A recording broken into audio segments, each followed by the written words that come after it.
Supreme court ने enforcement directorate की शक्ति की समीक्षा करने के लिए पीएमएलए के प्रावधानों की जो समीक्षा है वो करने की बात मानी है। सुप्रीम कोर्ट ने कहा है कि समीक्षा, केंद्र ने सुप्रीम कोर्ट से कहा है कि अभी समीक्षा ना करें, सुप्रीम कोर्ट 22 नवंबर को इसकी सुनवाई करेगा। एसजी तुषार मेहता ने कहा था कि जब तक अंतर्राष्ट्रीय निगरानी संस्था एफएटीएफ मनी लॉन्ड्रिंग अपराधों से निपटने के लिए भारत का मूल्यांकन पूरा नहीं कर लेती तब तक आप ऐसा ना करें। उन्होंने कहा कि कम से कम राष्ट्रहित में 1 महीने तक सुनवाई ना हो। आशीष भार्गव हमारे सहयोगी इस वक्त हमारे साथ जुड़ रहे हैं। आशीष, जिस तरीके की शक्तियां इन्फोर्समेंट डायरेक्टरेट के पास हैं, खास तौर से विपक्षी पार्टियां उसको लेकर कई बार सुप्रीम कोर्ट का दरवाजा खटखटा चुकी हैं। अब क्या इस पर सुप्रीम कोर्ट की बात कही गई है और किन प्रावधानों की खास तौर से बात की जा रही है?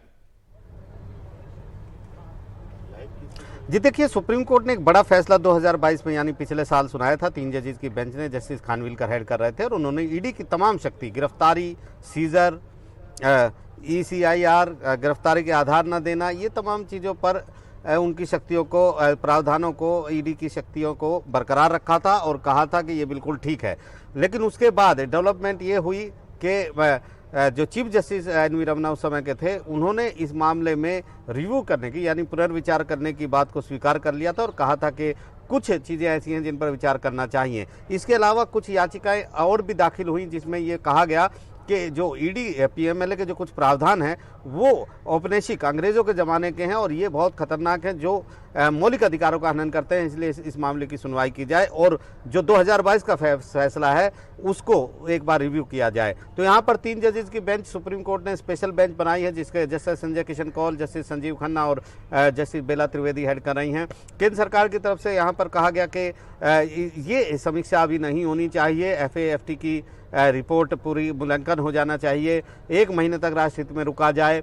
ये भी उन्होंने कहा कि 3 जजेस के बेंच का पहले फैसला था, इसलिए ये 3 जजेस की बेंच उस फैसले को पर सुनवाई नहीं कर सकती है। लेकिन सुप्रीम कोर्ट ने तमाम चीज़ों से इनकार कर दिया। सुप्रीम कोर्ट ने कहा कि उनको ये तय करने से कोई नहीं रोक सकता है और ये भी हो सकता है कि पीएमएलए के प्रावधानों की अगर समीक्षा हो तो वो राष्ट्रीय हित में भी हो। उन्होंने कहा कि अदालत इस मामले में आगे बढ़ेगी, ये बाद में तय किया जाएगा सुनवाई के बाद, क्या इस मामले को आगे बड़ी बेंच के पास भेजा जाए या फिर क्या किया जाए। लेकिन इस सिरे से नकार दिया इस पूरे मामले को और इस मामले में 22 नवंबर को अंतिम सुनवाई यानी फाइनल सुनवाई के लिए दिन तय कर दिया है। पूरा दिन ये सुनवाई चलेगी, ऐसा सुप्रीम कोर्ट ने कहा है। तो एक बहुत बड़ा मामला है जिसको लेकर समय समय पर आवाज़ उठती रही है।